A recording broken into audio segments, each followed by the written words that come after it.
What's up, guys? Barry Gaming here, back with some more Idle Heroes, and today I want to do a follow-up to yesterday's video. I kind of want to talk about the auction house and the idea of it, as well as I've heard a lot of good suggestions on how to make it better, like don't let people, like your accounts on the same login, transfer resources or heroes to each other, which I think is a really good thing. There might be some ways to game the system. There's this, of course, this unknown fact that maybe you can enhance the quality of your 5-star heroes too and then trade them off. We'll have to see how this actually works out, but I want to read your guys' comments and kind of react to them and give you my feedback, because I think this can be a good thing.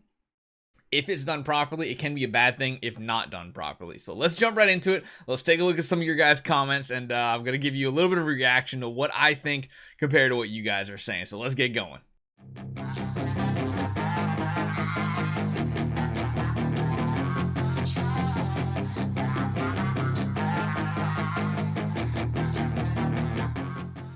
Okay, so we got the video here. I'm literally just gonna sort by, I guess, leave it as top comments because there's a lot of people upvoting some of these. So let's go over this. James is saying this definitely seems interesting and I look forward to getting more info. I hope they make a cheap way to swap our current built heroes innate bonuses with 5-star equivalent. That's a really good point, because I wonder what's gonna happen to all the heroes we already have.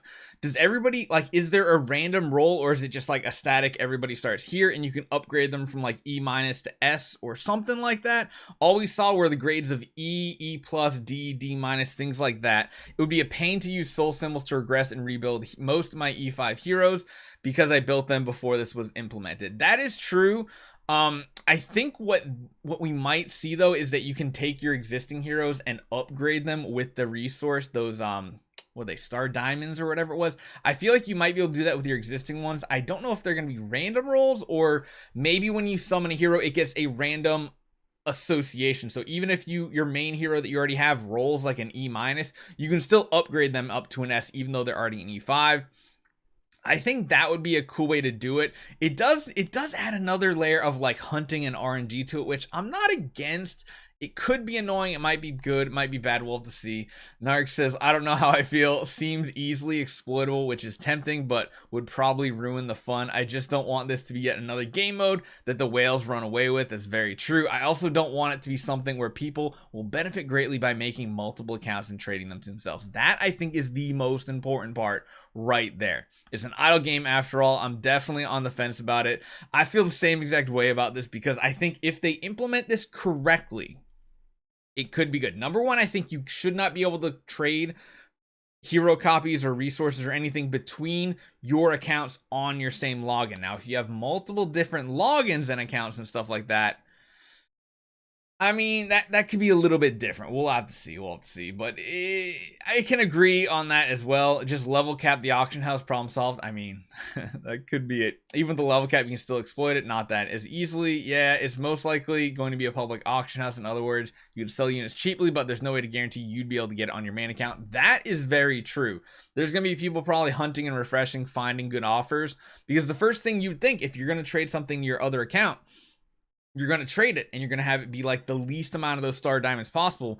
But if someone's actively looking, they could probably steal it before you have time to switch your accounts over, log in, and accept that trade. So there is some risk to it. I do again hope that you cannot trade within the same account, because then that would be a little iffy.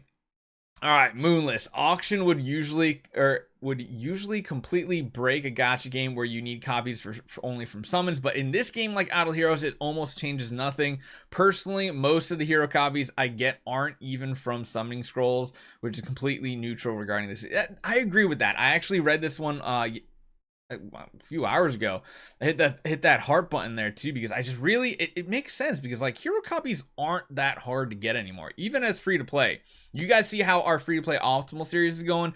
It's very, very easy, like very easy to do this. So it says star pointing definitely looks like the guild tech system, but with buffing individual heroes instead of a class. I think that's where you're going to take the hero from like an E class and be able to bring it up to an A, S, whatever the top is.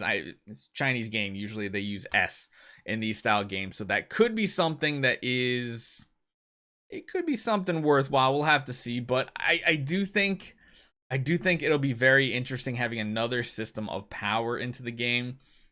Mick says, what I really like about Idle Heroes is the static stats. What I mean is that all the heroes' gear artifacts have different stats and it can't be re-rolled, if you know what I mean. I can agree with that because I hate re-rolling stats. Like, the one thing I hate about gear in games like AFK Arena and stuff is that the rolls on the gear are like random. At least, was it AFK Arena? I can't remember if AFK Arena was one of them. Might have been Mobile Legends.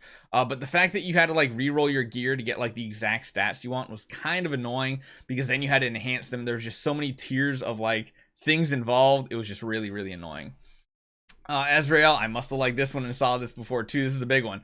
I was a heavy WoW player for years and have played lots of mobile games, even a few where they had an auction house in them that allowed for transfer of characters from one account to another. It all depends on how it's implemented and security measures. Totally agree with that. I didn't read this part though. I didn't get as far as this. This could incentivize people to hack accounts and such, as giving someone resources and account could possibly way benefit them in a game by doing so. This also leads to people stacking accounts, as it's a way to possibly boost an account through other means. I mean, yeah, it would also depend if they allow you to transfer Transcendence heroes. I hope you cannot transfer and trade Transcendence heroes, because I think that would be one of the most broken things possible. It would be cool, of course, to give yourself multiple, like literally it'll give you multiple copies and you have like backup sword flashes, but I think for the average player that would be a bad thing for the game. I don't know, it could be good, it could be bad. Tim says, I like the auction house idea. Sometimes just need a 5th ice blink to get a 10-star, for instance. You know, that's not a bad idea. You know, something like that, get like a cheap copy that you need for a 10-star for food. That's not too bad. Voria says, it looks fun, and this will probably make the players interact with each other more, but I feel like this could be easily exploitable by the whales. I do agree. If there are some limits to it, I think it'll work very well. For example, the giveaway option would be exploitable by the whales by giving their good heroes to their other accounts for free. That is, if they're fast enough to grab it. Somebody else could easily grab it too. You got to remember that. You're not the only one. There's probably going to be people sitting on here just trying to grab heroes that people are trying to do this, if that's the thing. But if you make it so that they can only give 3 heroes for free for each person, yeah, that'd be cool. The one cool thing we could do too is possibly do giveaways ourselves. That could be pretty cool. All right, Ryan says, I wonder how the rankings will scale up with evolutions to E5. That I think they'll keep it the whole way through, honestly. We'll just have to see how it works out. Let's go with like 1 or 2 more of these, because it seems like most people have voted these few topics up the most. So Hydora says, I don't know, I just hope there is something coming that is fun. I really don't like the progress in this game. Void was a big mistake in my opinion. I can kind of agree. I didn't like how the Void played out. I like that there's more to do. I just don't like Void, Vortex, and things like that. Void Arc I like. Realms Gate is even okay. I wish Realms Gate was a little more interactive if you wanted it to be. Void Vortex I just really didn't like. Transcendence heroes are only relevant. Everything now is just high, or how high your household or star spawns are. I can agree with that. It's a gigantic power creep currently, since Sealand 30 is out, and will be probably some more power creep. Yeah, it could be this new system of having like the ratings on your heroes, things like that. I don't know. Let's check the replies too. Well, that's just not cool. That's not cool. True. Who's this? Jamie. This is true, but I wonder if you keep raising the ceiling of the game to give the spenders something to continue to spend. Do you create too big of a gap between them and an entry-level player? The whales of tomorrow have come from newbies of today, but if the gap is too big, I'm not sure how this encourages non-spenders to spend or light spenders to spend a little more. On that note, just so you guys understand, most gacha games, about 90, I think it was like, I saw a study, like 98% of the income generated in these types of games comes from the 0.5% of players. Like less than 1% of players pay for the game. The light spenders, I don't know if they're really, like, just a raw opinion, I don't know if most games care about that. It's cool to have the monthly card holders, it's extra income, but they're not really the ones that keep the doors open and the lights on. It's just how it is with idle gacha games. Like, I've seen it in every single one of them. You got to keep the whales going. If the whales aren't going, the game's not going. So I can understand the frustration though, for sure. Maybe Barry can do a quick video giving a calculation of what it would cost a new player to reach a team comparable to his own just by spending. Oh my God. I'm sure the number would cause potential whales to just uninstall the game rather than open their walls. So here's the thing though, like, time is a major investment in this game too, because you can't just force your star spawn up, all of them up to 150 or 140 or whatever. You need to take the time and the months to do Void Arc, because that's the only way to get star spawn core ones, really. Of course, you could super whale and like chuck a ton of eggs in there and hope you get a lot of duplicates, but like, time is a very important thing in this game, and it's underrated, I think. The one thing is, you have to keep the player base moving forward in games like this, because if it's stagnant, I've seen it in a ton of games.